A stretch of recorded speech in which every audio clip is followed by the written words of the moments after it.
Good morning, everybody. You are tuned to Computers 2K now on the Nissan Communications Network. I'm Amnon, your host for the next couple of hours, along with Gal. Good morning. Good morning. Good morning. Spence is in New York visiting family. Nick's folks are in town, so he's entertaining. So it's Gal and me. Our number is 919-518-9773, Computers 2K Voice on Skype.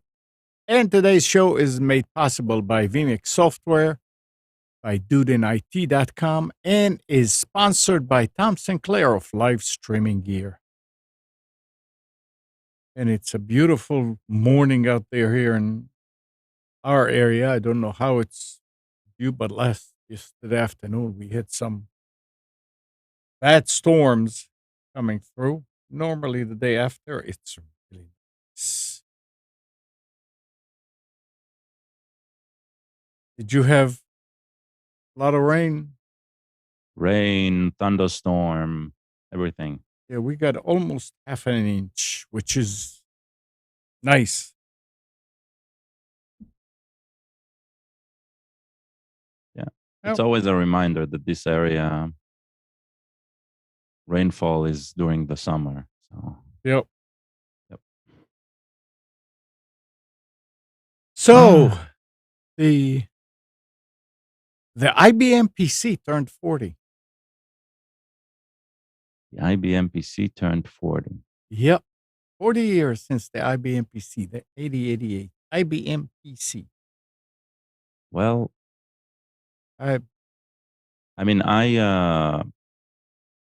I recently turned 45.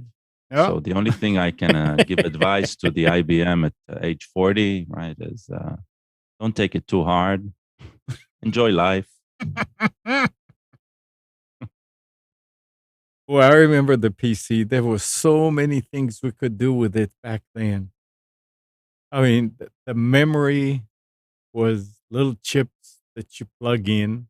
I don't know. I can't remember how many. There was a whole bunch of them. The CPU was a plug-in that you could add. I mean, it's not like right away there was anything to replace it with, but there was an 88. I don't remember 8086. Yeah, you had to buy the accumulator separately. The mathematics. Yeah, the 8087. The coprocessor. Right, the coprocessor. We plugged that in. And I don't know that it did anything for anything, but we felt good about it. It was, oh boy, yeah, it's fast. Well, you couldn't do multiplication without that. So it's... But the only thing we did was playing games with it. I mean, I was a kid. But I remember probably 84. 83. Yeah, I'm trying to think when I saw the PC for the first time. So it's probably around 84. And it was my uncle. He was working for a bank, and they furbished him with an IBM PC at home. Mm-hmm. It was hooked up with a modem. That the modem, you would put the phone. Headset of the phone on it. Yeah. And of course, us kids, we all we wanted to do was, because once he showed that there were a few games on it, all we wanted to do is just play games. And he was, this is not a toy. So, yeah, we knew he was full of it because the games were on it. So, but yeah, Yeah. you would put a 5-inch floppy. Mm-hmm. You would wait for everything to load.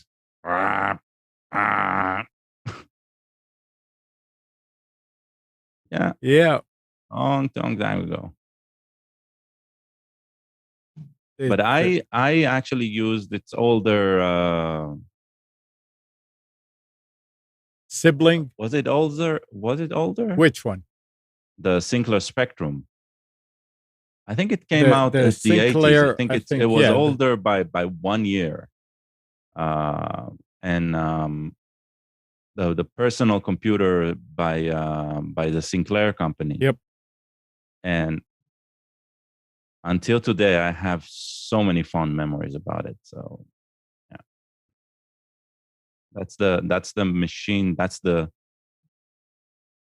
think that's why when we talked about that Keno stuff, the Keno educational computer, Mm-hmm.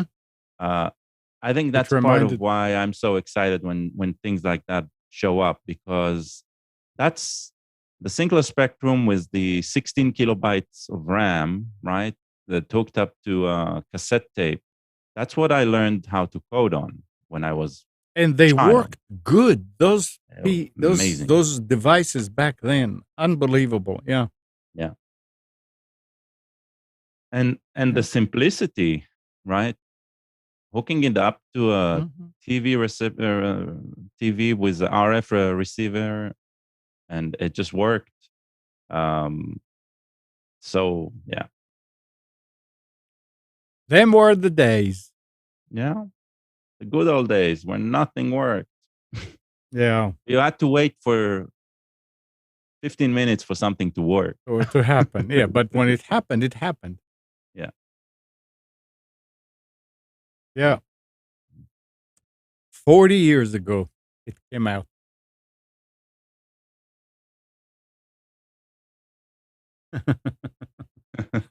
Gene says, I remember it well. I'm too old for the party. uh, uh, yeah. uh, and it was, I think it was it was built here, Gene, right? In RTP. I think they were producing it here. I think I read about the RTP. It wasn't the original uh, birthplace, but it moved here afterwards. But yeah, Yep. All right, let's see what else we but have. do remember that this little slab over here, right? That puts the IBM PC to shame. It puts a lot of computers to shame. Yep. It's we came a long way, no doubt. Yeah. Now listen to this. When the pandemic freed employees from having to report to the office, some saw an opportunity to double their salary on the sly. They were bored or worried about layoffs or tired of working hard for a meager raise every year. They got another job offer. Now they have a secret. A small, dedicated group of white collar workers in industries from tech to banking to insurance say they have found a way to double their pay, work 2 full-time remote jobs, don't tell anyone, and for the most part, don't do too much work either. Alone in their home offices, they toggle between two laptops. They play Tetris with their calendars, trying to dodge endless meetings, Sometimes they log on to 2 meetings at once.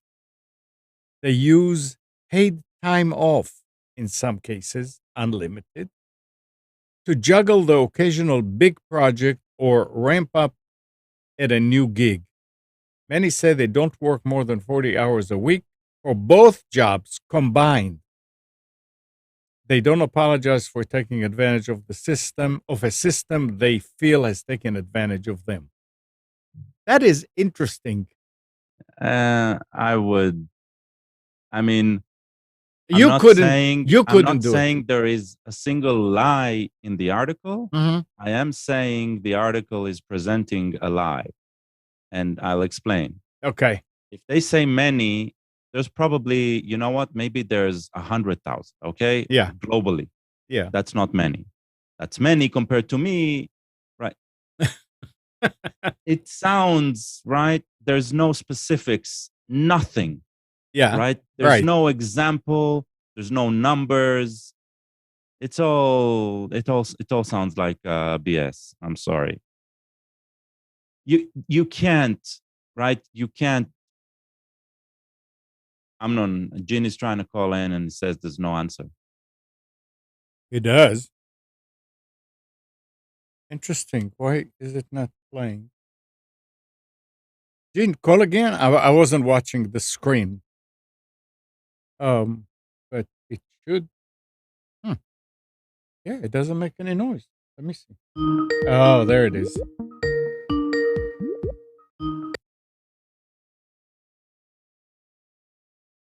Microsoft did something to Windows 7. Hey. Yeah, it's me. I finally got through. Yeah. Gene. Hey, Gene. Hi. Let me fill you in on the history between Boca Raton and Raleigh okay. on the PC business. Okay. PC business started down in Boca Raton, and they didn't have a very big plant. They couldn't really make too many products. And so when they came out with the first PC, the first model, basically the company said, "Hey, the rest of you guys out there in manufacturing, put in bids to see who we can move it to, what bigger facility we can move it to." We put in a bid, and by the way, Tim Cook was one of the guys that helped work on the bid. We outbid everybody else, and they called me up and said, "Gene, go down and tell the people in Boca we're closing the place and bringing the manufacturing up to Raleigh, and if they want to come up to Raleigh, we'll transfer them up okay. If not, they're basically laid off." Now, that was the first time in history that IBM ever laid anyone off for any other reason other than, discipline or fired somebody for some really good reason. There were absolutely zero layoffs up until that time. So I went down there and did that, and literally had tears in my eyes when I told the people we were doing this. But we moved. So the second model to come out was built in Raleigh, and we got to the point where we had automated lines there, and we're making these guys at the rate of about almost 10,000 a day once. They average 6,000 to 8,000 a day.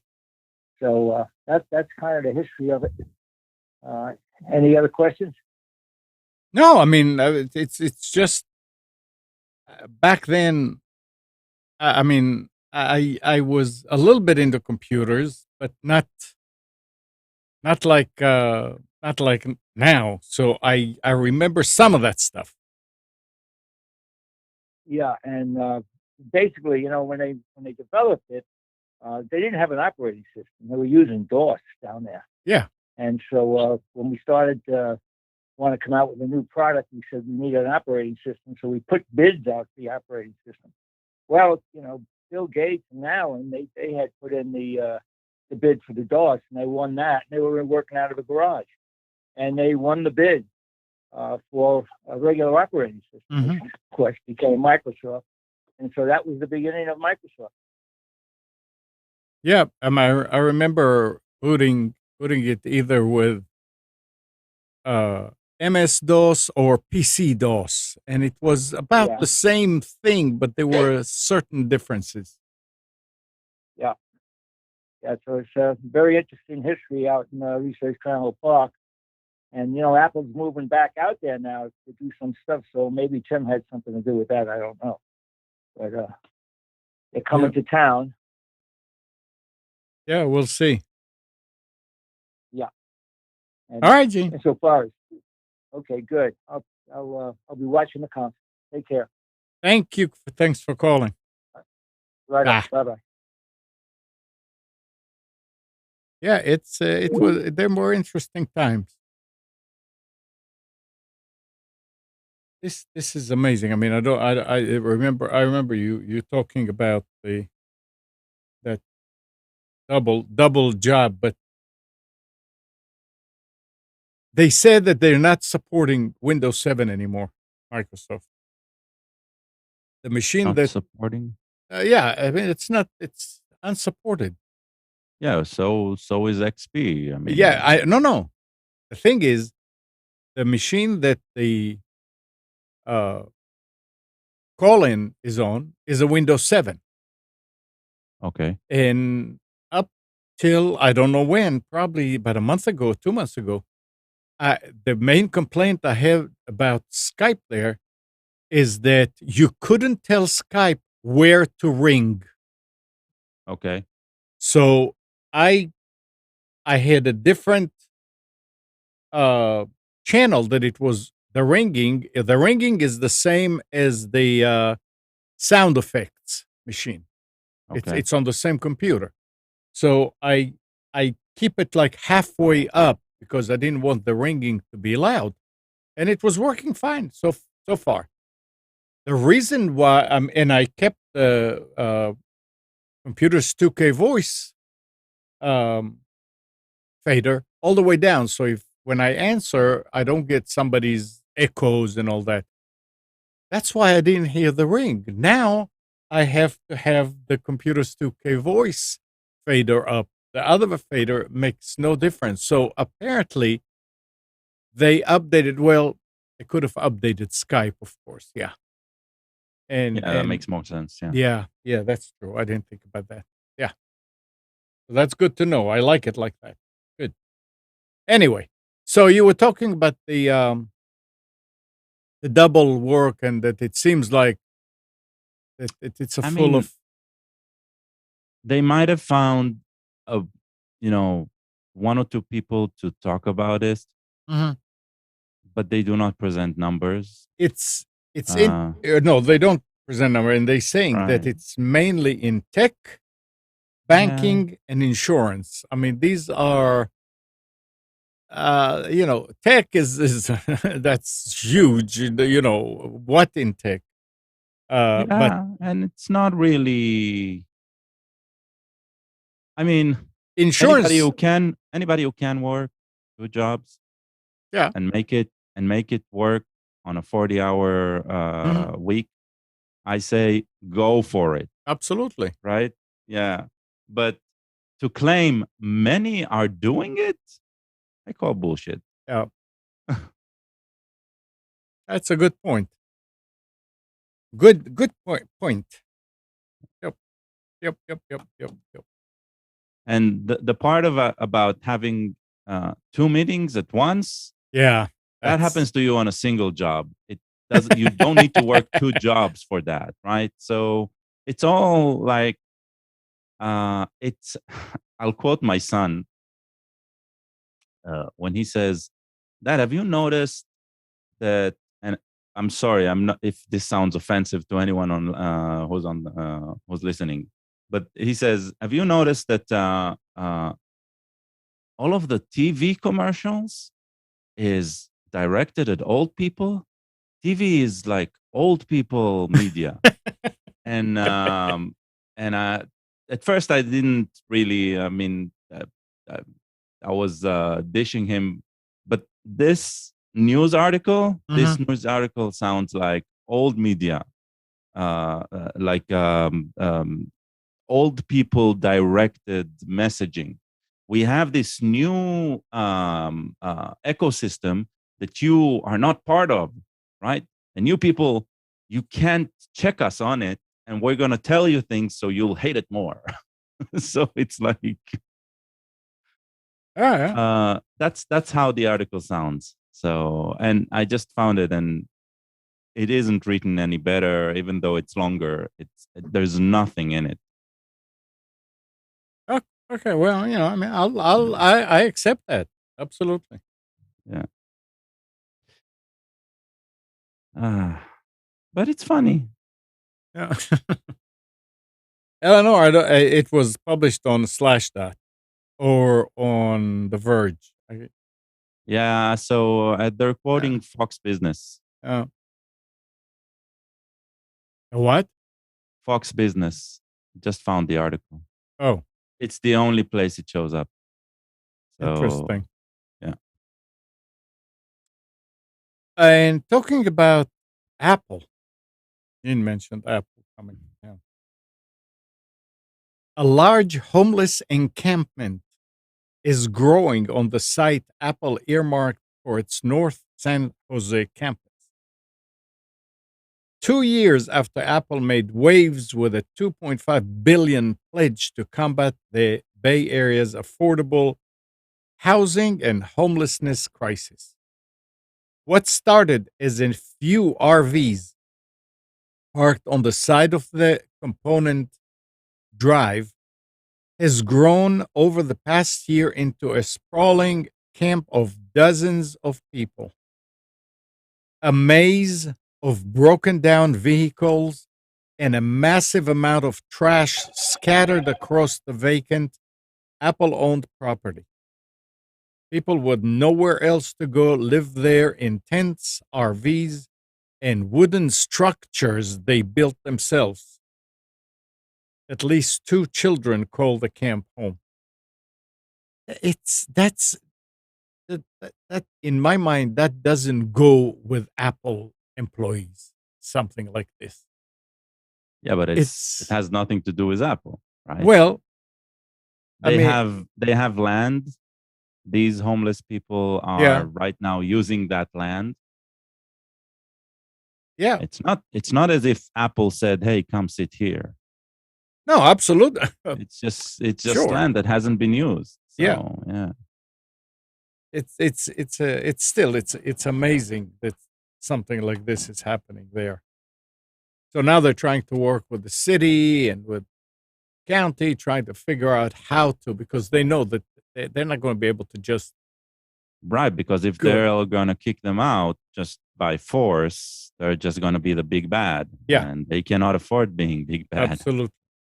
Not in San Jose, California. Yeah, I mean, if they'll try to do something like that, even though it is probably right. their right, Yeah, right?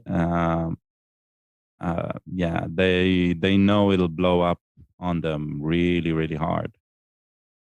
maybe they'll go and put a note in everybody that lives there in their tent or in their RVs or in their whatever, saying But that I've no, wait, that at 10 o'clock on certain day on the other side of town, they'll be giving away an iPhone 12 to everybody that lives in the yeah, encampment and draw the people over there and then pull everything out. these homeless, one, they don't really care about an iPhone, and two, if they say something like that, right, the lines of non-homeless people will Yeah, be too long. But that's not the thing. I don't think tricking them would ever work. I'm But just there was I'm trying to remember who. There was some celebrity, I think, up either in Chicago or New York or something, buying a very old building, very huge old building. I'll try to find it in a moment. And they had to deal with squatters, with homeless squatters as well. And during the construction, they siloed off a section of the building, allowing them to pass the winter there. mhm. Uh, this is like probably 10, 15 years ago. And afterwards, they helped with the city itself.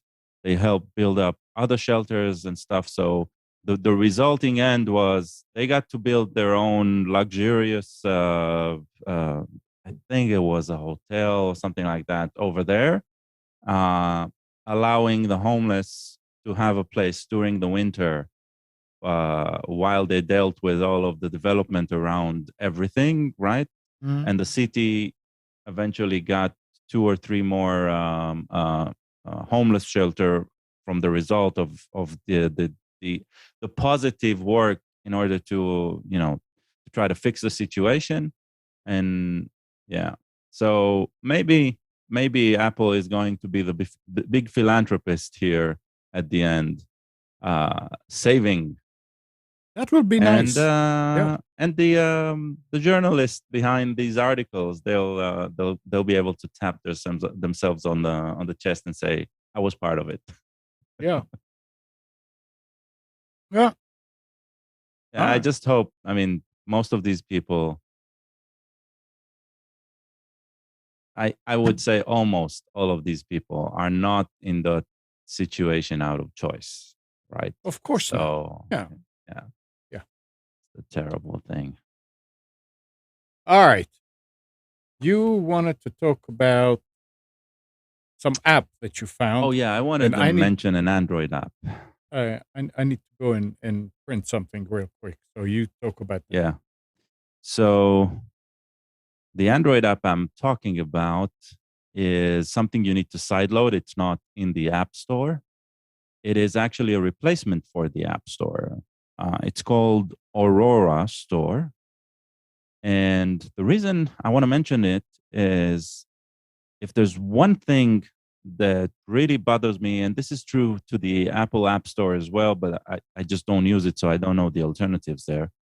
And finding alternatives is harder on the iPhone because of the closed ecosystem. On Android, you can install an APK from unknown sources, and the Aurora Store is basically the App Store, only with a completely different interface. They have a few the features that they bring are so unique that this has become the main app store for me for this, at least for searching for free software. And the reason is, and the Play Store, the default one by Google, it shows up,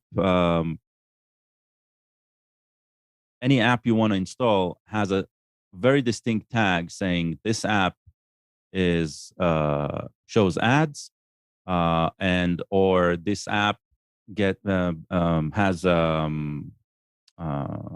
in-app purchase, but you can never filter on it. I think it'll work. Alan is asking whether it'll work on an Android phone or an Android TV box. I think it'll work on both, but I'm not sure. I'm talking about the phone. And in the Aurora store, you can filter out stuff by whether they are ad free and whether they have in-app or do not have in-app stores, in-app purchases. So you can finally find truly free software very easy. And not only that, you can also filter the results by the rating. So you can say, I want to see only 3 stars and above or 4 stars and above. You can do that. You can find those applications. So if you're using an Android phone, let me find the URL for that. There are 2 ways of installing this. So, and one of the nicest things is also there's the F-Droid store, which is completely open source software, and Aurora store knows to search the F-Droid store as well, which makes it a single point of use to find your applications. So that's even better. But you can also, if you're already using F-Droid, which is it's a very known alternative for anybody who's looking for alternatives outside of Google, you can install the Aurora store via F-Droid. Now, one of the additional nice things the Aurora does is it allows you to search the App Store for applications that do not rely on the Google ecosystem of services. GApp services is something when an application wants to use maps or something like that, it can use something that it brings on its own, or it can use something that it relies on being around, and that's the GApp suite. And so you can also search for non-Google stuff. I have the Aurora store installed on an Amazon Fire tablet. Works perfect because I can search for stuff that doesn't rely on the Google ecosystem, and I can still rather easily find those APKs. And so I'm not limited to what the Amazon APK store, the Amazon App Store provides. So I discovered this little app about a month ago, but I really haven't started using it up until a week ago. And when I saw what it can do, it was mind blowing. It's awesome. Obviously, open source. So back to installing it. So the Aurora store. Let me search for the URL for you. So one of the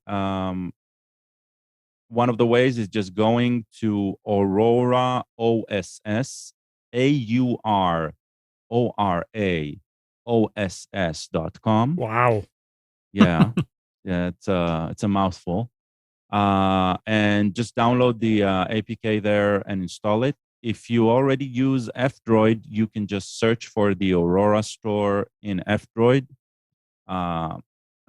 It's available there. So if you have an Android, even if you're not planning on using any exotic applications or anything, you just wish you could search for stuff that is truly, truly free, that is completely free, and not be bombarded by the amount of ad-supported and in-app purchasing supported application. That's the main scenario that I see this app being very, very useful. Definitely do it. You do not need to root your phone. It works better in a rooted phone, but I haven't rooted my phone in years, so it works excellent without it. It allows you to search for things. If you want to use it for non-Google devices like the Fire HD tablets, definitely take it for a spin. It also has a nice feature of allowing you to spoof the identity of your device. Sometimes there are apps that, while they might work on your device, the App Store won't allow you to download it because it's not supposed to be supported on other than, a Samsung device or a Pixel. And it allows you to identify the device to the store as whatever you want. It has a full list. How does it know what to identify itself as? You have a You list. have to do it. You have a list and you choose from it. You say, "Oh, I have." Tell the store I have a Samsung S20. Oh, so the app will actually tell you, no, this one is only for Samsung, and then you set it up for Samsung. So the way, if you're on the phone and you're searching on the store, the results you get are only the results that are relevant to your device. Right. Right. But you might read about an application, an app, and you click the link and it takes you to the App Store on the web, for example. Mm-hmm. Right. And then you try to install it and you get like an error message from the App Store because the App Store tells you, I don't know that. With this App Store, you can spoof the device as a different one. So at that point, you know that the App Store is identifying you as a Motorola, but you really need to have a Samsung in order to download it. So you can go to Aurora and identify yourself as a Samsung. Exactly. And at least you will be able to download. Sometimes it won't work, right? Yeah. Sometimes the APK itself is really limited because of device features. But sometimes there's not even a check. It's just been the way it's been published to the store. So, right. So definitely deal with that. Nice. So yeah, amazing piece of software. One that I wished for a long time, and so I was excited seeing it, and said, "This is something that should be shared." So Aurora definitely, OSS.com. indeed, I have no idea what's behind the naming and why they No. chose that, but it works. I care about what it does. Yep. So yeah. Yep. There was another article, something about the government is I mean the Congress is trying to what they call rein in those app stores, and they are passing all kind of different laws to make them be more competitive. We'll Yeah, get the to only it. thing I think the government should intervene here is just by forcing the manufacturers to allow additional stores. Nothing else. Because if they'll try to define the profit margins, they're going to break. Oh no, that's Everything's going to break. no, right? no. That's what they're trying to do. They're trying to allow more app stores to be out there, to allow competition, not to lower. Yeah. No. Yeah. That would be great. I think if that happens, that would probably be the best thing that happened to the Apple ecosystem. And I know Apple as a company, they'll probably hate it, right? Yeah. But for the users, finally, there'll be an option. But yeah, I don't see how Apple is going to allow that. It's like, Well, I mean, it may get to the point that they have no more weight to no more authority to wave around. That okay, that's the law now. yeah, they'll come Here, up here, with here, with here it a is. sign by Apple or something like that. It's like they're any app you're going to try to launch that didn't come through the Apple App Store but was allowed through a third party app store, they're going to cripple it. This is for sure. And I doubt they'll be able to, that the law will be able to rein them in efficiently. They control the technology. Here's the article. House judiciary lawmakers on Friday introduced legislation meant to boost competition in app stores by setting rules for how companies like Google and Apple control their marketplace. The bipartisan bill is the House companion to Senate legislation introduced earlier this week, showing the appetite from both chambers of commerce to take on the App Store battle. House Judiciary Antitrust Subcommittee ranking member Ken Buck and Representative Hank Johnson say the Open App Market Act will allow app developers to tell consumers about lower prices and open up more competition for third-party app stores and payment service. So they at least they're trying. It may be just the first step, and maybe a baby step, and who knows. But who knows? Yep. All right, here is something else that I saw here that is that you may be able to shed some light on. Sonos became a favorite with audiophiles by selling slick wireless speakers for streaming music long before technology titans such as Alphabet's Google entered the market with cheaper internet connected models. Now Sonos is hoping a U.S. trade judge finds Friday that its partner turned foe, Google, infringe its patents for multi-room audio system. Sonos is asking U.S. International Trade Commission Judge Charles Bullock to support its bid to block imports of Google's Home and Chromecast systems and Pixel phones and laptops, which are made in China.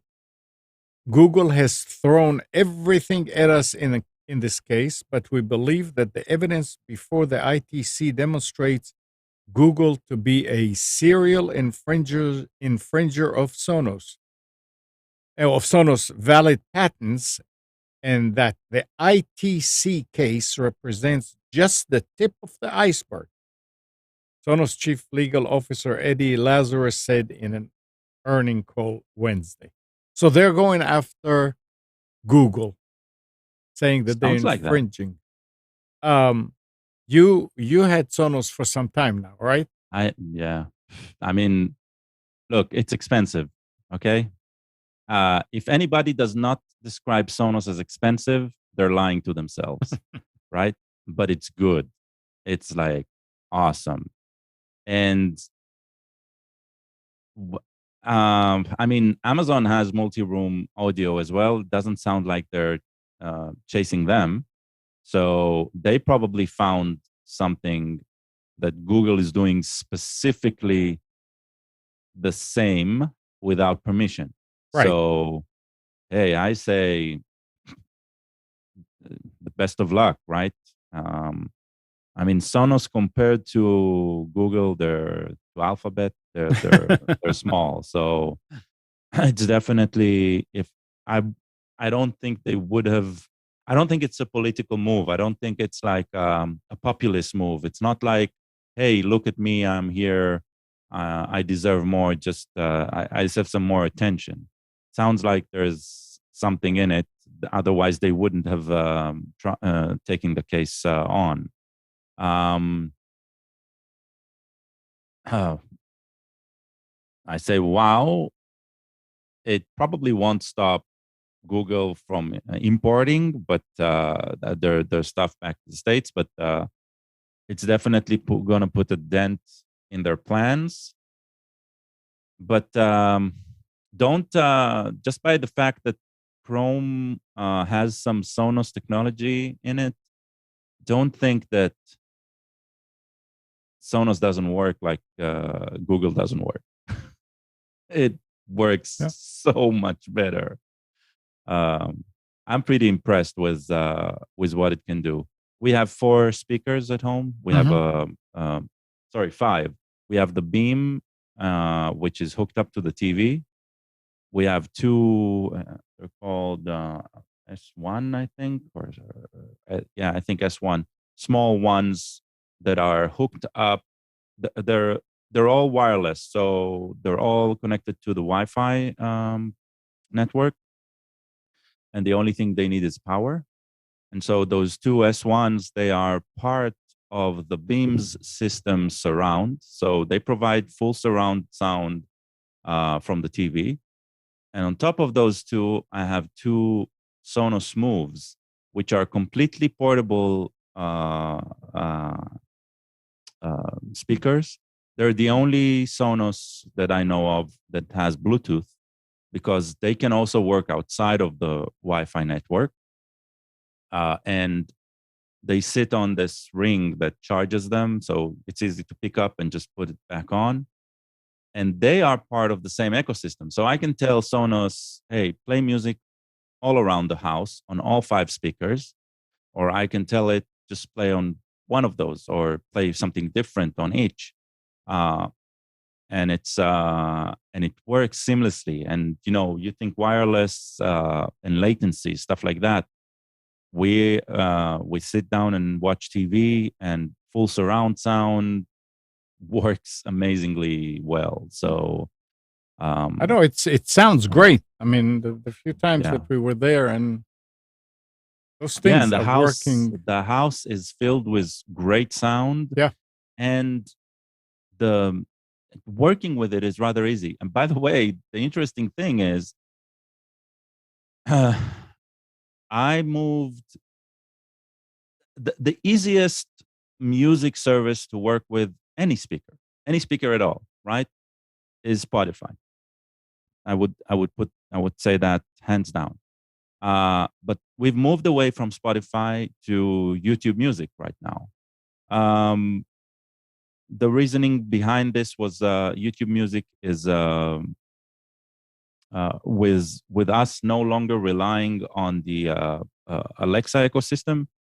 I could use something from the YouTube side, and I wanted to go away with YouTube ads.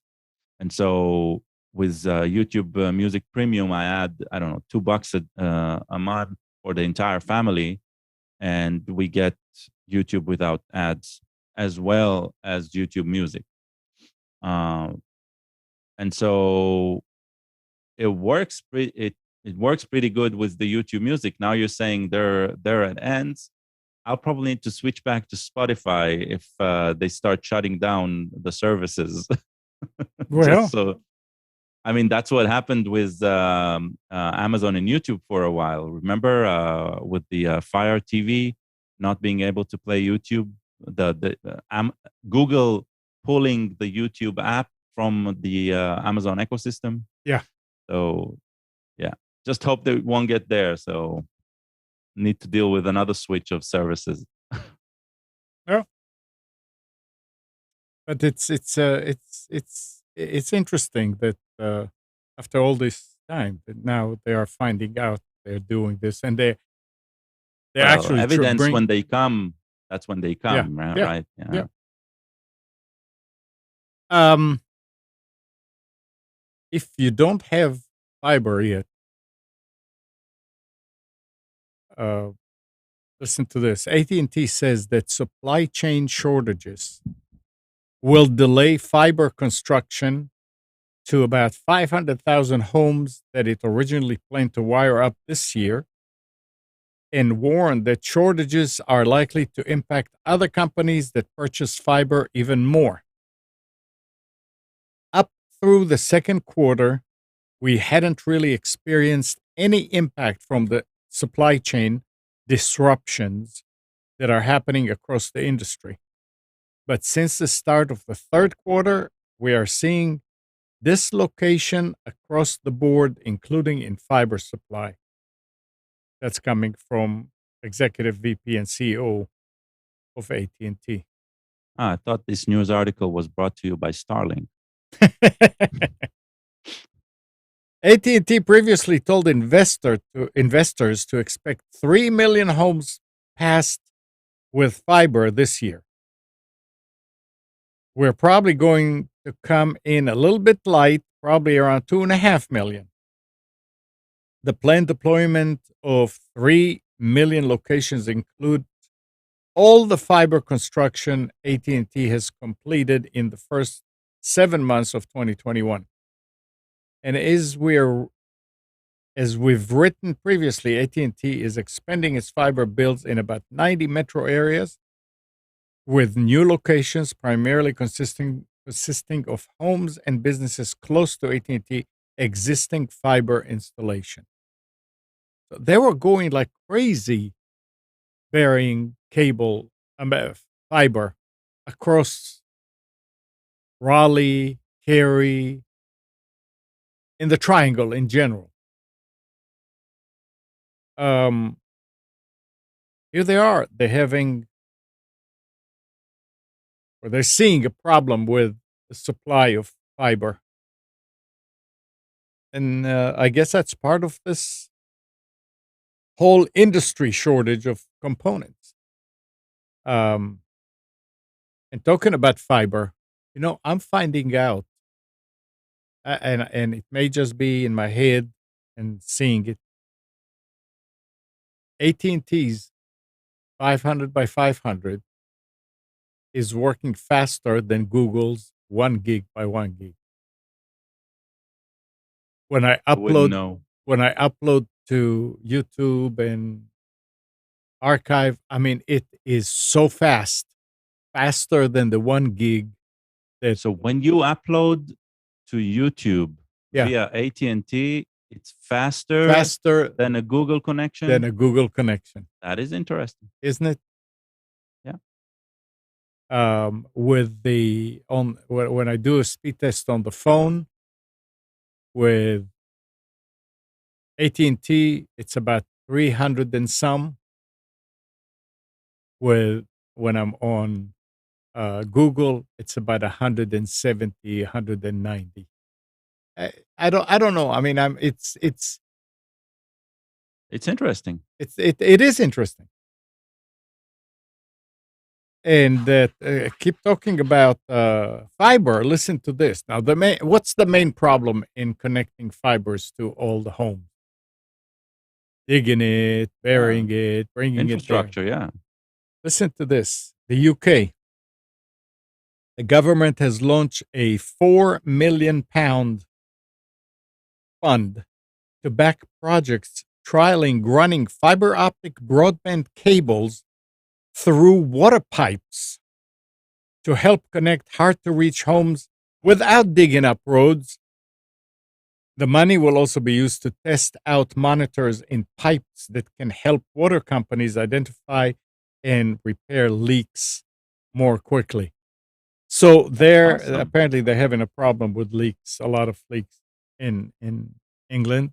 But this is interesting. Yeah, there's no reason not to run it through water. But right. Yeah. Just stick it in there. Let the water carry it to wherever it needs to go, right? Yeah, as long as you have large enough pipes that can deal with the extra content in them. Yeah. The one, right? Yeah. Yeah, that's thinking outside. Well, in this case, it's thinking inside the box, but yeah, inside the pipe. But yeah, it's a great idea. Yeah, the cable that they buried to the house actually has 2 fiber optic strands. Yeah, and it can carry something like I don't know how many hundreds of channels. It's not just for one. Right, feed. but the cable they drag to your home is reinforced outside. So no, it's really thick. No, it's not. Right? No, it's not. It's actually it's sort of like reinforced on the side. It's very thin. It's sort of like almost just maybe it's like a little bit less than if you see it's flat and it has 2 enforced ribs on the outside, and then the fiber is in the middle. So it's a little bit wider than a normal 2-conductor electrical wire. Okay. It's actually very thin. It's very stiff, but it's very, very thin. Right. So something that goes inside a pipe won't need to be that rigid. That's the thing, right? That's true. Because the pipe will already protect it from whatever happens. So yeah. I mean the side, those 2 ribs that are protecting it are thick, white plastic kind of. But I mean, and you skin it back, and there's like 2 hairs inside. That's it, 2 hairs. Yeah. And that can carry a lot. The point is, it can carry a lot of.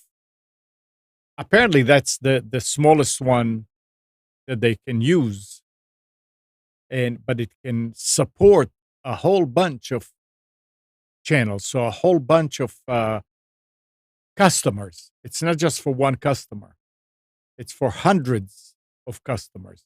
Yeah. So it's interesting. Yeah, run it through water. Keep it cool too. Yeah. Yeah. I mean, I think when you think about it, right, the way technology evolved, and we got basically copper was the main, right, the main conductor for information, for anything, right? We're going to put silicon in sand or water, right? So That's basically what fiber optics is, right? So Yeah. it's Yeah. amazing. Yeah. I would love to see electricity come this way. Yeah, I wish. I wish. No, but then that's the thing. Electricity needs to be completely separate, because then you'll have, like, we had RF interference. Oh, no, I don't. Now we're out of RF interference. So if you Yeah. do something that goes to silicon stuff and optics, then yeah, No, we're screwed. We're screwed again. I didn't mean But in the same cable. wireless electricity. Why? I'm all for Oh it. boy, that would be great. Yeah. Yeah.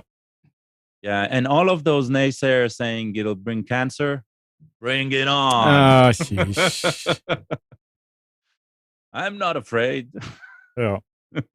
I mean, yesterday with those storms, I went around and I started shutting down computers that I don't need running, and because I mean that's the fear is that it's going to hit someone, and you don't have to get a direct hit on a wire in order to damage equipment in your house. It, even if it's in the area, it sort of like absorbs it from the air because of enough. ground. What? Because of the shared ground. Yeah. Well, a shared ground, or because it actually it's sort of like, it's like an antenna, and some of it catches some of it in the air, and that's enough to blow up things. I mean, we used to get, I said that before, we used to get a lot. Every time there was any kind of a thunderstorm, we could expect to have something damaged. And I remember in the 80s and 90s, I used to get new computers from the insurance company because homeowners covered it. And we get, I mean, every time. Since they put the cell tower pretty close to us, you know, that, knock on wood, that has not happened. You see, people, there's good in cell towers. Yeah. All right. Listen to this now, guys. Websites and apps featuring pirated movies and TV shows make about 1.3 billion from advertising each year, including from major companies like Amazon, according to a study.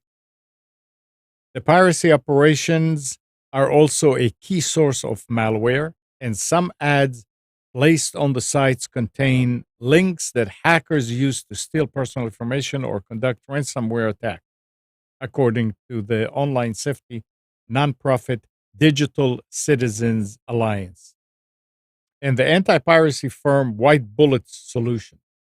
While law enforcement officials have sought to stop some of the online criminality, the groups identified at least 84,000 illicit entertainment sites.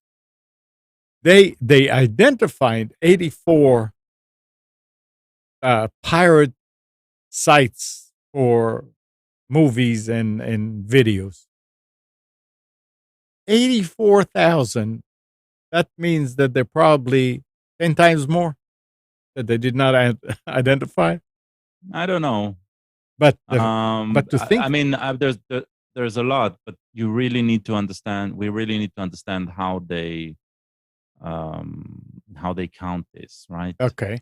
If I host a blog, right, that sends you to a location where there is pirated content, am I a site in their count, or is only the source, right, where the files are, or the torrents or whatever are? So the data is important here.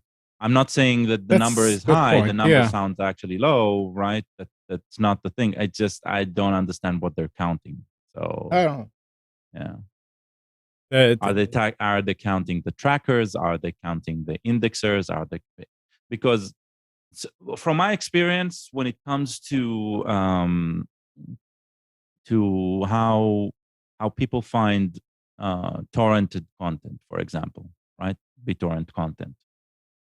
You end up finding that most of the content is like 2 or 3 versions of the file. You know what? Let's say 50 versions of the file. Okay, let's Okay. spread it out. But those 50 versions of the file are spread out on like 10 sites, and Okay. they're all repeating themselves. So the fact that there are a lot of content providers like that, yeah, there are, but I think it's mostly duplication, and it's mostly, In I many don't know. cases, it is. Yeah. Yeah. Yeah. I agree. What are they going to do about it? That's what I mean. All of the talk about numbers is great, right? $1.4 billion, great. But so let's say Amazon, Netflix, Disney Plus, HBO Max, they sit down together. Let's say there is a scenario like that, right? They sit down together and they say, okay, let's tackle piracy, right? Let's remove piracy out of the equation, right? What can they do? That's my question. I would love to see a reality where everybody gets what everybody is worthy, right? Like, if I want to watch some show that is offered somewhere, I don't need to go through hoops to access it, and the pricing would be reasonable. Even a $20 markup, right, for a single piece of content is viable. I am saying yes. I want to pay for good content. Give me the option, but make it available, make it accessible. Everything about law right now, law of intellectual property, that comes into mind when we're dealing with media, is all about siloing the cake, so whoever sells it can make more by selling less, right? And Okay. the only reason piracy thrives in this situation is because piracy can either provide it for you for free. Mm-hmm. So and they still make money from ads, right? Right. So if there's 1.4 billion, what's the value they're bringing by getting that 1.4 billion? And don't get me wrong, most of these, they're probably not making a profit so much as they are making they're just covering their cost with a bit of extra. So I don't think any of these are actually, any of the people running these sites are actually making a hit, right? Because then they really need to deal with taxes. They need to deal with, I mean, that's how they caught Capone, right? That's how they caught any big offender of wealth gathering, and it's usually by just tracking money. So it's not like it's impossible to deal with it on the money side. It's just they need to fix the demand issue, the offering and demand. If a sports fan cannot get content, right, other than subscribing to something that they don't want, And so they go, yeah. those pirate sites will continue thriving. Yep. There's And- nothing, right? It won't go away. And your scenario with all these companies getting together is only one problem. Remember, they found out that Amazon is advertising on some of those sites. Yeah, and I'm guessing some of those ads are Google ads. Come on. Yeah. Yeah. It's interesting. Because Amazon is selling an ad network, and these companies are selling an ad network, and these Yeah. companies are selling an ad network. Mm-hmm. They don't care where, right? And they won't block it. Oh. I got already 2 emails in the last 2 weeks to cease and desist About from NBC, some NBC department of legal department or whatever, saying that on one of my IPs, Delta Force's IPs, there are movies that without permission. So okay. I'm digging into it and I'm looking, and uh, Delta Force had 8 C classes Okay. from back in the 90s until about 5-6 years ago. And when What did you get this notice? 2 weeks ago, Oh, okay. and it was one of those IPs that are Okay. not mine anymore. Yeah. I mean, if you do a who is, it says that those IPs belong to Delta Force. Because nobody else claimed them. Apparently, nobody, but it is CenturyLink now because they bought that, and they Oh. who bought that. When I started, it was TW Telecom. Yeah. And I'm thinking, does that mean that I can claim those and take them because they're in my name? That would be interesting. But I try to call, and there's always just an answering machine. I said, I'm not going to even bother with that. I mean, I went there, and sure enough, yeah, there's one movie. I can't remember what it was, but it's like somebody got that IP address and they're using it. Interesting. Yeah. So they're not trying to find So out. I mean, what? so you got it in the regular mail, a letter? No, email. Oh, okay. Yeah. An email, and the PDF. email came from NBC? It came from Probably a subsidiary or that's doing the work for them. Yeah, a legal thing, and it sounds like I can't remember the name now. It's on my machine. It's, Okay. And do you have a way of contacting them back? yeah, there's a phone number, and they answer, and I mean the machine answers, and when I press it for the right thing, it's kind of it rings and rings and says sorry. But yeah, no, I researched it, and sure enough, yeah, these are the people that handle it for NBC. Yeah, no, NBC Legal. I'm thinking what is the next legal recourse that they can take if they do not, because then you're really screwed. Can you contact anyone in CenturyLink and ask them to change the who is, say that you're not no longer I in charge could, of but it? I figured, they need to go after the IP owner. And if they don't just do a who is, if they really dig into it, they see that it's not Delta Forces anymore. And I don't see why I should do the work for them. I don't know how No, I'm not. I don't think you should do the work, but I'm fearful that they just, if that you'll it, find yourself in court trying to explain it, and then only then the work will be done. I mean, if they're going to take somebody to court before they actually do the homework and figure out, that's not theirs, Yeah. then shame on them. But yeah, Oh, yeah. I mean, that's why I try. I mean, I keep trying to call. They're in California, so I keep trying to call. Yeah, but it sounds like it is hooked to an answering machine and not a personal. Nobody will answer. Yeah. How about just emailing back? No, it's a no reply. Mm. That's Yeah. that's a real bummer that it is by design built not to receive response. It's so stupid. I Yeah. mean, why are you sending email if you don't want to reply? All right. Netflix. Netflix has stepped up its efforts to ban VPN and proxy users from bypassing geographical restrictions.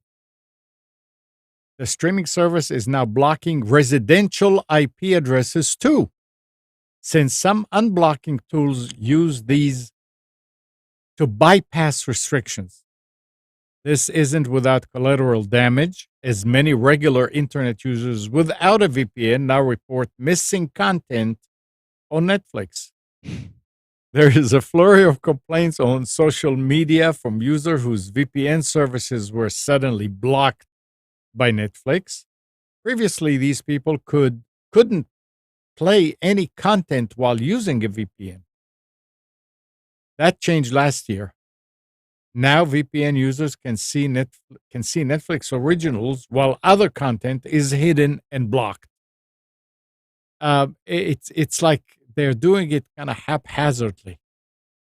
There are ways to block the right things without hurting other people in the process. Just amazing.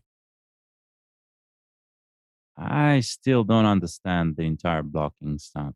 It's like, Well, it's licensing. We talked about it before. It's licensing that if you have a show in the States and you want to watch it in England, Netflix in England is supposed to pay some taxes that if you bypass them, they don't. So it's yeah. So that's what I don't get. I don't get who is Netflix doing it for, right? Who is putting the pressure on Netflix to deal with it? Interesting. I don't know. Maybe it's Netflix themselves, because people saying, okay, here in our country, there are so many people that are watching these movies. They're not supposed to. I don't know. I'm just guessing. Yeah. So that's the thing. It's like, it doesn't, Netflix isn't losing from it. So, No. Right. So No. why are they the one blocking it?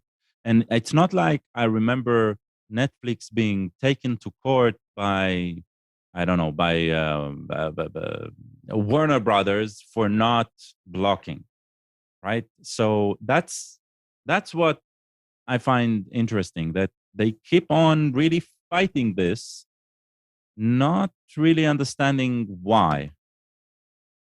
Probably requires some research. Yeah. Yeah. And we were talking earlier about people working 2 jobs and things like that. Google employees based in the same office before the pandemic could see different changes in pay if they switch to working from home permanently. With long commuters hit harder. So if you had to commute a long commute and you decide to work from home, you're going to get hit harder, according to a company pay calculator seen by Reuters. It is an experiment taking place across Silicon Valley, which often sets trends for other large employers. Facebook and Twitter also cut pay for remote employees who move to less expensive areas, while smaller companies, including Reddit and Zillow, have shifted to location agnostic pay models, citing advantages when it comes to hiring, retention, and diversity. Alphabet's Google stands out in offering employees a calculator that allows them to see the effects of a move. But in practice, some remote employees, especially those who commute from long distances, could experience pay cuts without changing their address. Our compensation packages have always been determined by location, and we always pay at the top of the local market based on where an employee works from. That was a statement by a Right. And Google then those spokesperson. who change it to home address are suddenly screwed because they might be across a state line. Yep, that too. Wow. Yeah. I see some interesting court cases going to show up. It says that the Google spokesperson adding that pay will differ from city to city and state to state. One Yeah. Google employee who asked not to be identified for fear of retaliation typically commutes to the Seattle office from a nearby county. Yeah. And would likely see their pay cut by about 10% by working from home full time, according estimates by the company's work location tool launched in June. So yeah, I mean, if you have to travel 50 miles and every day and you work from home, I can see how Google look at it and said, okay, well, the person is saving that much money. No, that's not even what they're saying. They're saying something else. They're saying, if we had an office in your zip code, Yeah, right, you would get paid that much. 10K a year less, right? And so from now on, because you are working from home, right, Yeah. you're gonna get pay Okay, cut. yeah. Well, it's sort of like the same thing. So then you wouldn't have to have a commute to the office in Seattle. It'll be in Yeah, your but so yeah. if you live in you chose to live, right? So there again, right? The big guys are mixing up the cards and dealing it the way they want. The way they want. Yep. Right? Because in the past, you would choose to commute 3 hours, right? Just so you can save on living, but still work in a high pay area, right? Yeah. And suddenly they're saying that's not possible anymore, right? So you want to get high pay area, you need to live in a high pay area, Right. right? And that is screwing up the people, and in claims of, hey, this is the system. But no, you are now defining the system from scratch, right?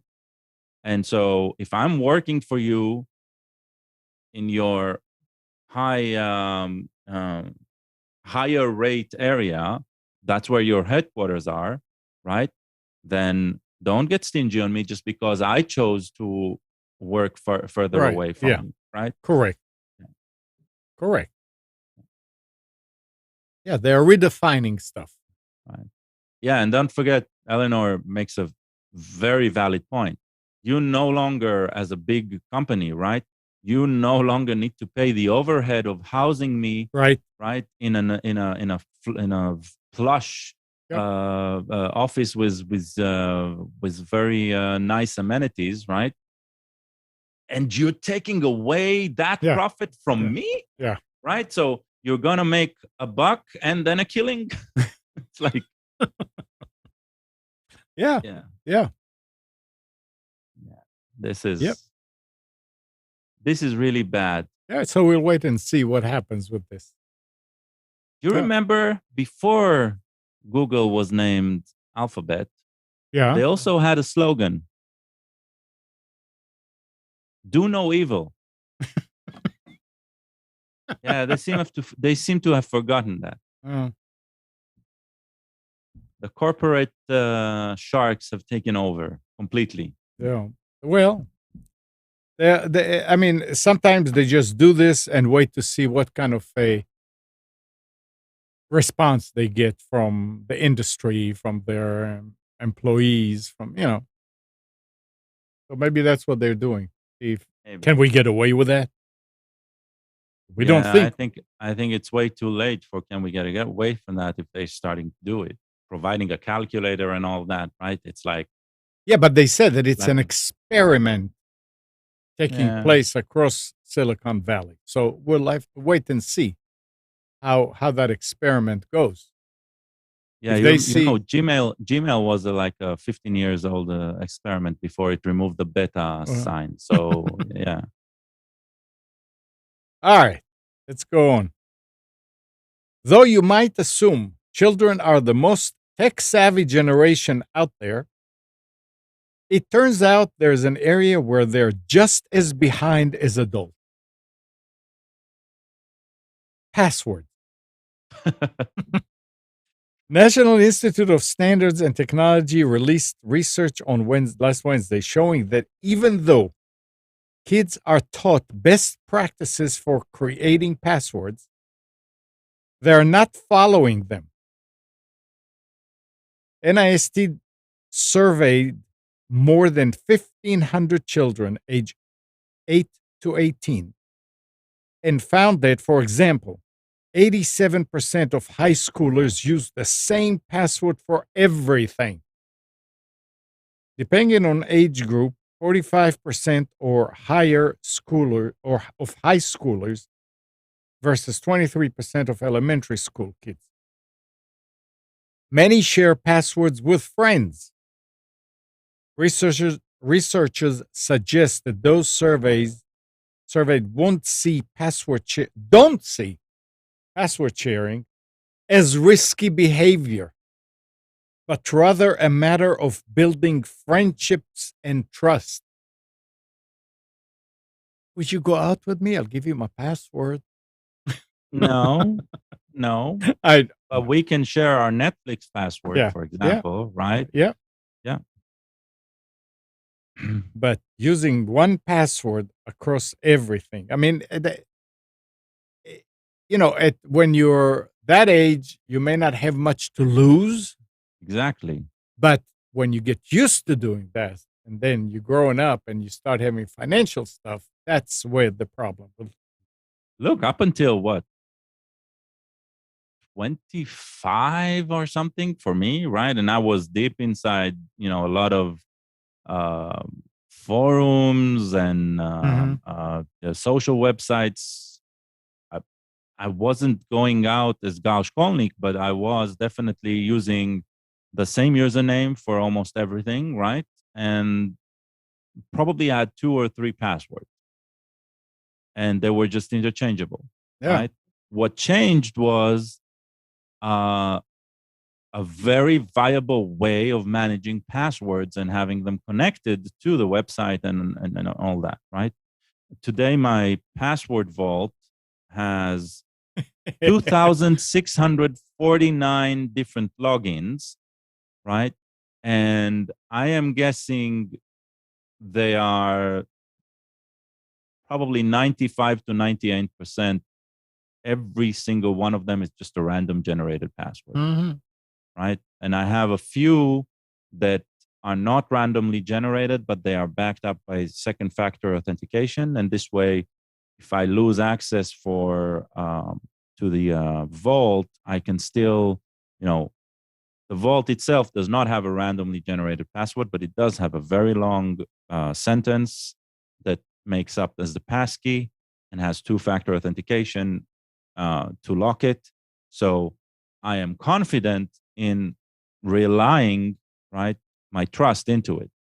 And it is self-hosted and everything. It's nobody has a copy for it, except the people I trust, my son, my wife, right? They have access to it, even though they don't remember the password. In their password vault, they have the information to get it. So yes, it's the same thing. I trust the people I trust. They have access to every aspect of my personal, private, secret life, right?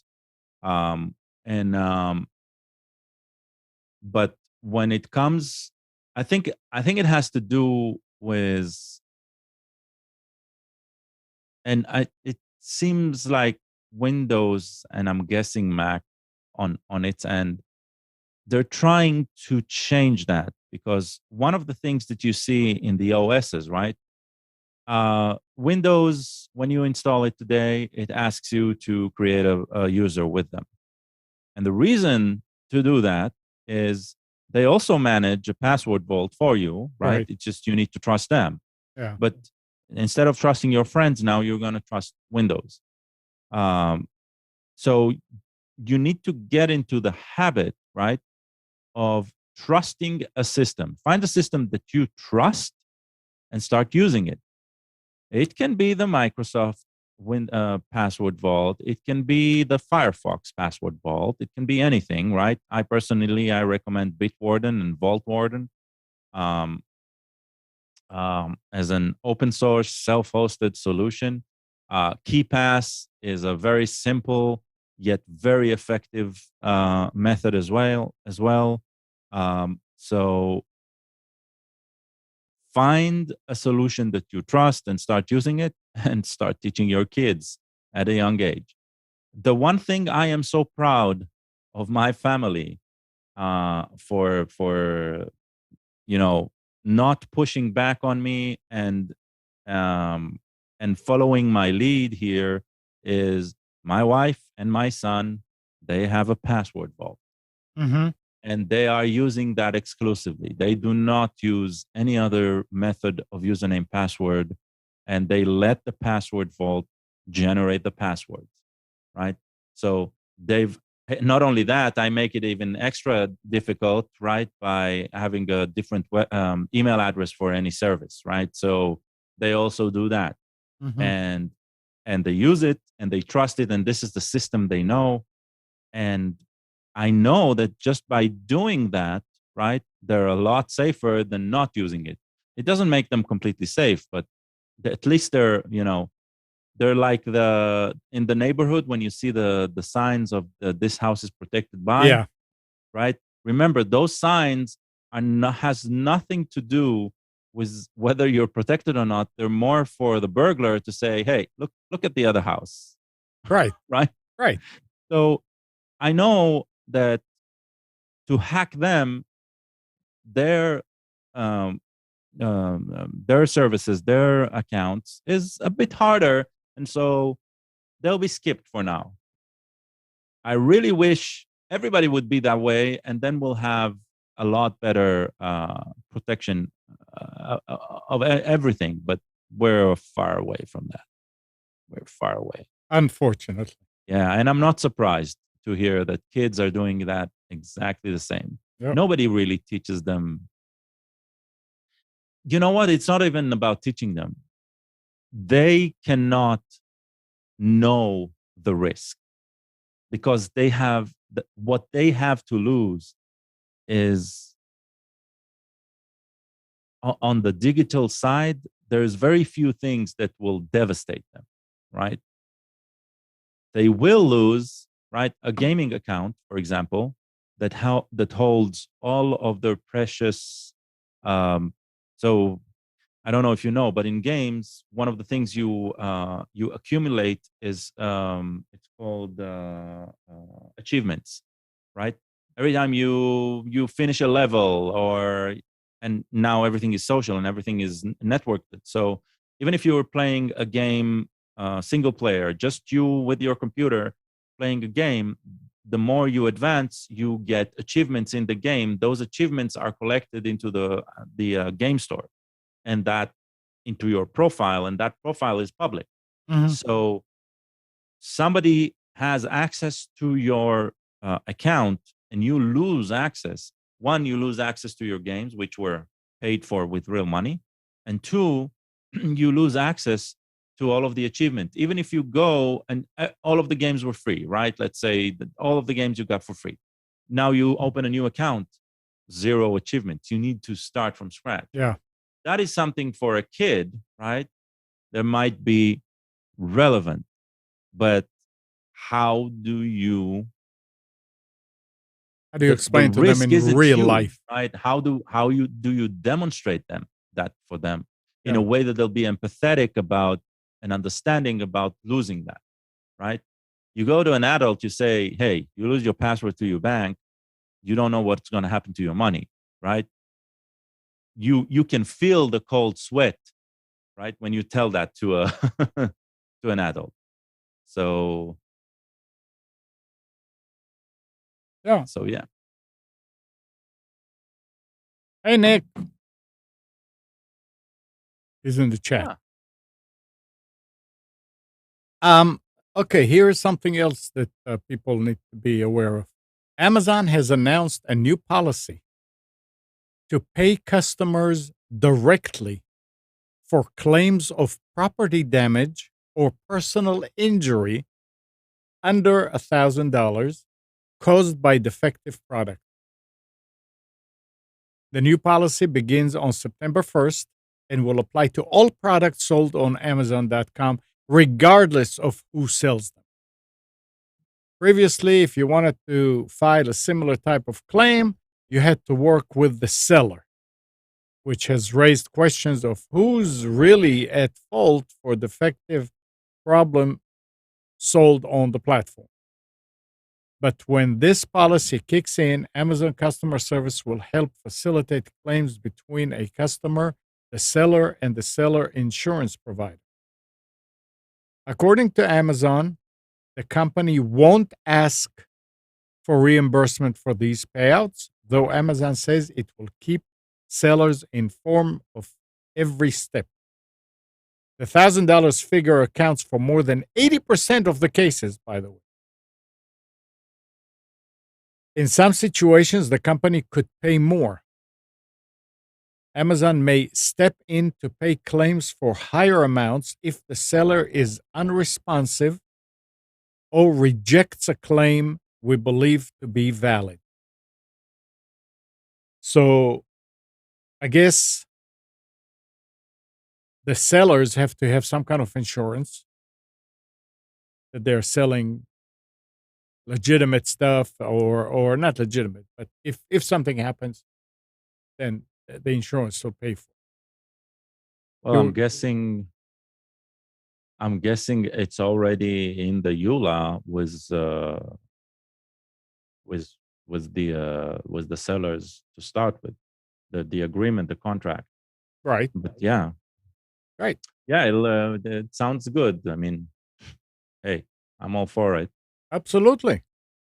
Do you have some more of those good news? Probably. Yeah, that's nice. That stepping up like that. I Yeah. wonder what is the downside, like where if there's a catch, because this sounds really really good. So I wonder if there are any Well, um, we'll have to wait and see. yeah, any reaction to the opposite. I'm going to take you up and down, up and down. For the next 5 years, an Oregon high school diploma will be no guarantee that the student who earned it can read, write, or do math at high school level. Ouch. 5 years? Governor Kate Brown was reluctant to say earlier this summer whether she supported the plan passed by the legislator to drop the requirements that student demonstrates that they have achieved those essential skills. So they're not going to test them. Ah, okay. But on July 14, the government signed Senate Bill 744 into law.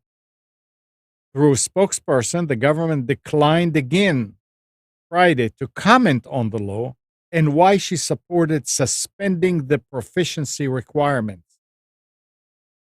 Charles Boyle, the governor's deputy communication director, said the governor's staff notified legislative staff the same day the governor signed the bill. So they're not going to require the student to show that they can read, write, or do math. But they will get a diploma. Good for them. Let's move to Oregon. I'm just worried about what kind of leaders are going to be in this country in about 10, 20 years. Hey, I was elected to lead, not to read. Not to read. Hey, that's good. There's a slogan. That's not mine. Don't. I'm just quoting. Oh, okay. Yeah, that's from the Simpson movie. Oh, okay. It's amazing, though. Oh, they can't, we need to show that more people are graduating from high school. We can't do it. No, I think this sounds exactly like what happened here in Wake County, sorry, at the beginning of the pandemic, which it disrupted the end of the school year, right? And anybody, it's a bit different because there it said anybody of with a certain GPA already achieved Mhm. will be assumed they passed Right, which is fine. all of the courses. That's It fine. sounds like this is a continuation of that troubling water there in Oregon, maybe just a bit more extreme. But yeah, not testing is not testing. So Yeah, well, um, you wanted good news for that's good news for Amazon employees. Amazon.com summoning its inner Oprah will offer cash prizes of as much as $500,000, as well as cars and vacation packages to frontline employees who can prove they have been vaccinated against COVID-19. woo. So So, this is interesting. I've yesterday I talked with a friend. Uh, he's a CEO of a factory around here, and he says that on the manufacturing floor,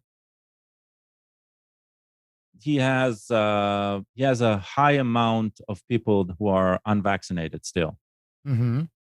and he tried. Right, he tried monetary prizes, bonuses, stuff like that, and people would just not vaccinate. He offered them bonuses of $500, right, for people who would come in and show vaccination records, and nothing new comes in.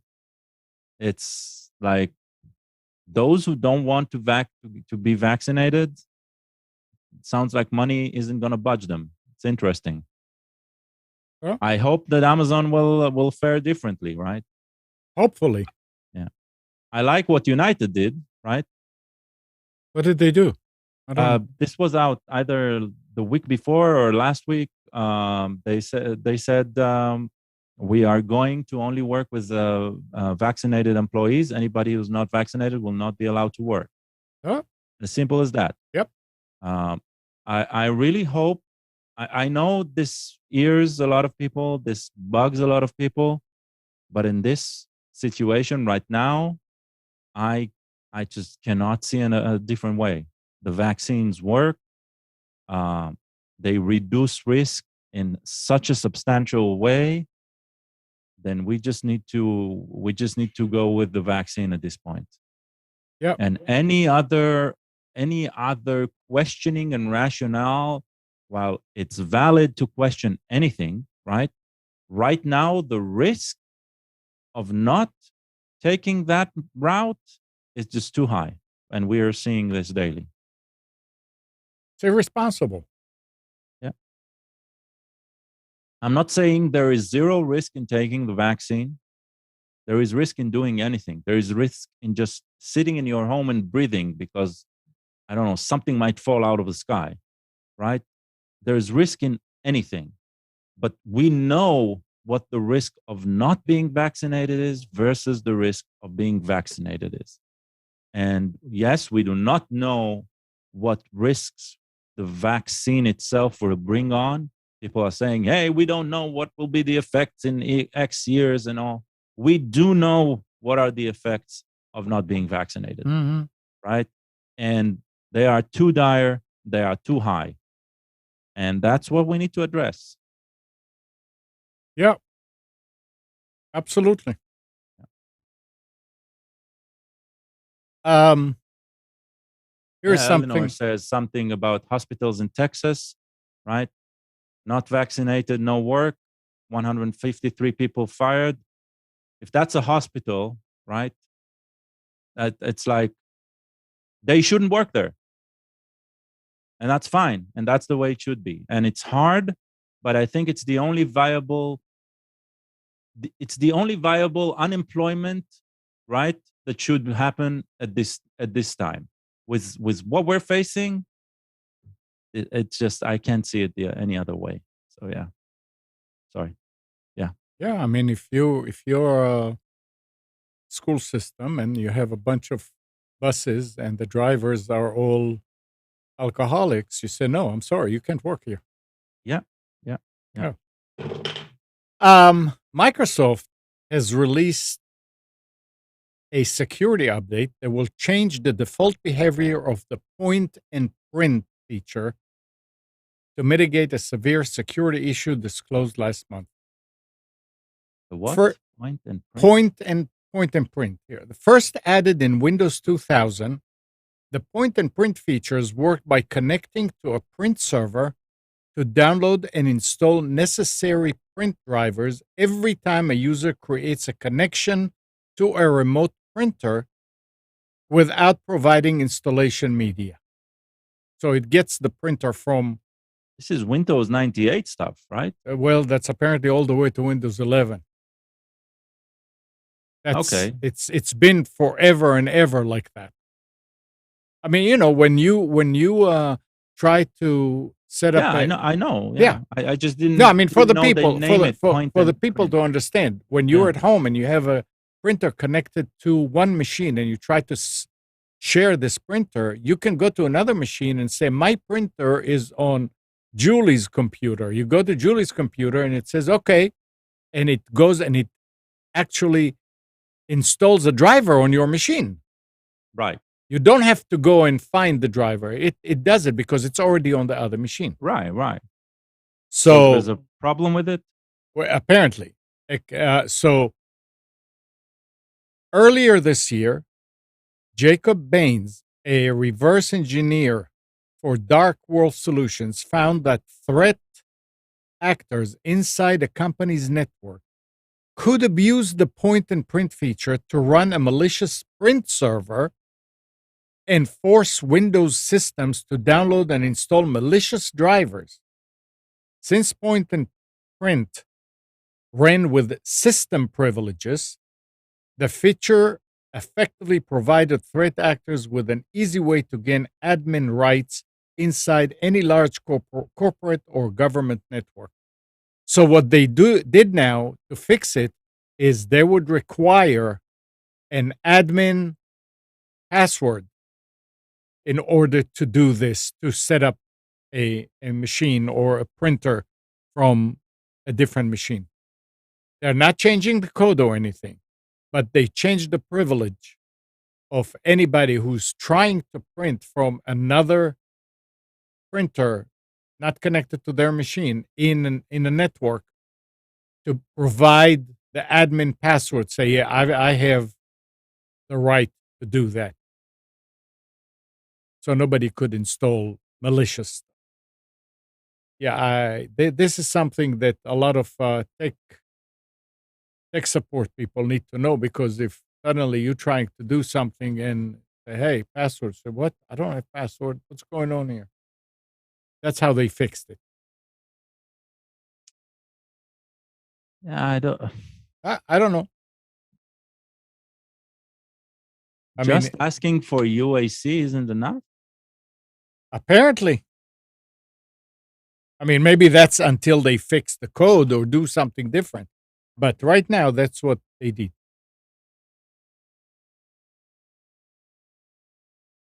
Yep.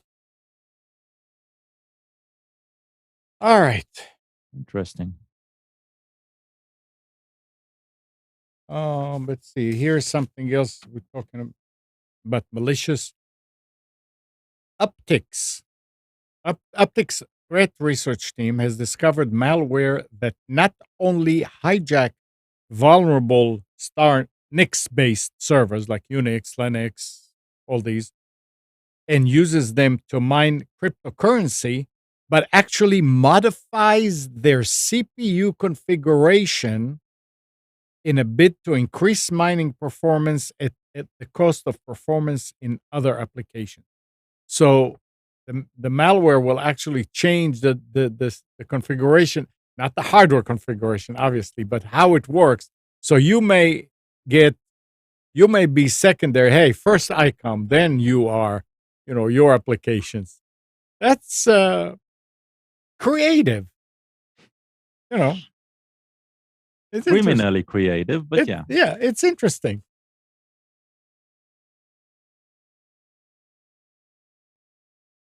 All right. Yeah, well, that's enough for today.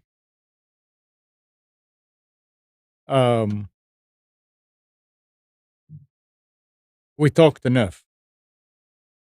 We did? I think so. You don't think so? Go ahead, keep talking. Blah, blah, blah, blah, blah, blah, blah, blah. Yeah, good. Yeah, you see?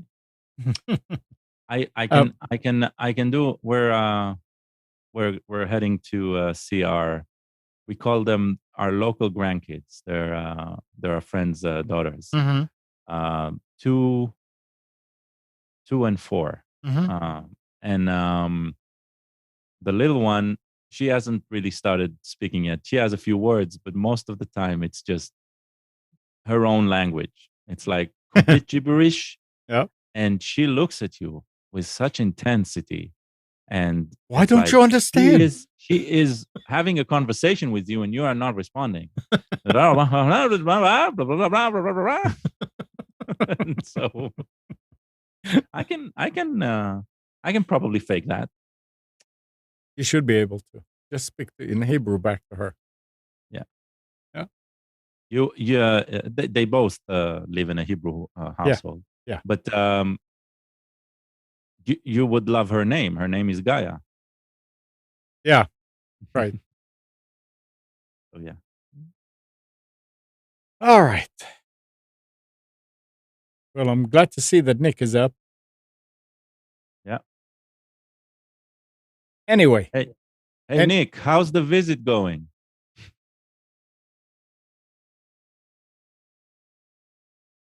He's not answering. He's not going to answer.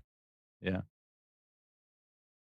I think he already did. He answered you on. Yeah, in our private Yeah. chat. Yeah. By the way, I mean, one more thing that's very interesting here, and I mean, not that I recommend, but it says that WhatsApp users will finally be able to move their entire chat history between mobile operating systems.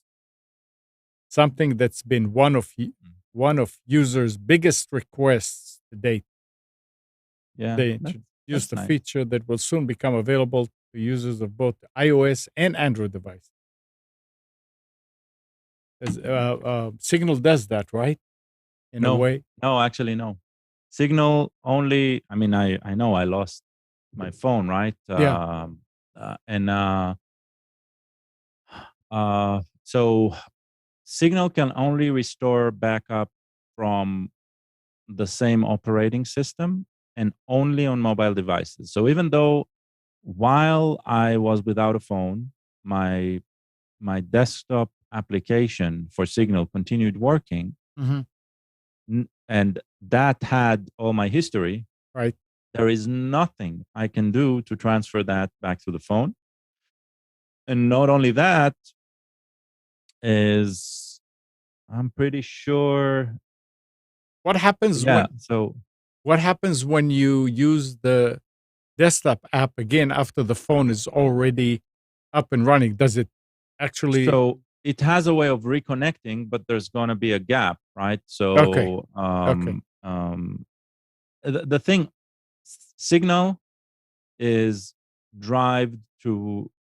what drives the philosophy of Signal is privacy. Right. Privacy and secrecy and all that. So continuation isn't part of that. It has a backup local only to the phone. It's supposed to do a backup once a day. I actually need to check that it actually worked. It's supposed to do a backup once a day to a local file. You can sync that file out of the phone, but that's on you, right? They do not provide. WhatsApp provides on Android Google Drive, and on iOS their iCloud. Wow. So WhatsApp deals with that automatically. So yeah, there's no history in Signal if you do not restore from a backup, and the backups are specific to the OS. Now, this is going to be interesting. I think, as far as I know, there's a lot of shared development, right? When it comes to WhatsApp and Signal, Whisper Systems, right? The company behind Signal, they are the ones that created the protocol that WhatsApp uses as well. Mm-hmm. And so I wonder if it has to do with the way chat implementation has any shared code. Because if it does, then maybe we'll see something like this in Signal soon. But again, it's still going to be just mobile devices, right? Yeah. So iOS and Android, we're not going to see any backup option cross-platform from a desktop to a mobile, for example. So Yeah. there's no backup option on the mobile. I mean, you can copy the entire folder with the data, but there's no real backup option. Right. It's all right. Yeah. I lost it twice already. Big deal. Yeah. Okay. Anything else, Scott? No, that's it for me. All right. That's it for me, too. So thank you for being here. And good morning, Kathy, Hannah, Nabil, Mac, Norm, Katie and Donna, Dina, Arlington, Micha, Eleanor, Sarid. Thank you, everybody, for tuning to Computers 2K Now. We hope you enjoyed and maybe learned something from our time together. Remember to practice safe computing. Back up your hard drive and update your virus scanner. We'll be back here next Sunday at 9, but you can always reach us at computers2know.com. And those of you who didn't hear it yet, Nick does his radio show Monday through Friday, 6 to 9 a.m. drive time on WAAV in Wilmington. You can listen to it anywhere in the world and just tell your Echo device to play 980 The Wave. On Tuesdays,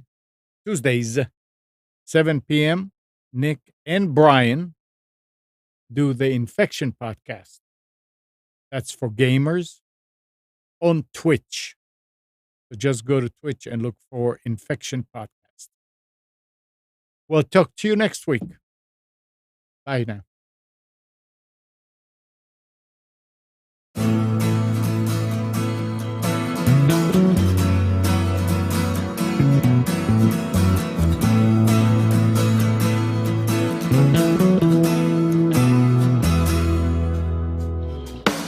You are tuned to the Nissan Communications Network. If you tuned in too late, you can always watch each program in its entirety or download an MP3 audio file of it in the archives section at nissancommunications.com. Don't forget to subscribe to our YouTube channel, follow us on Twitter, and like us on Facebook. Sponsored by StreamingGear.com, Carolina Apparel, and DeltaForce.net.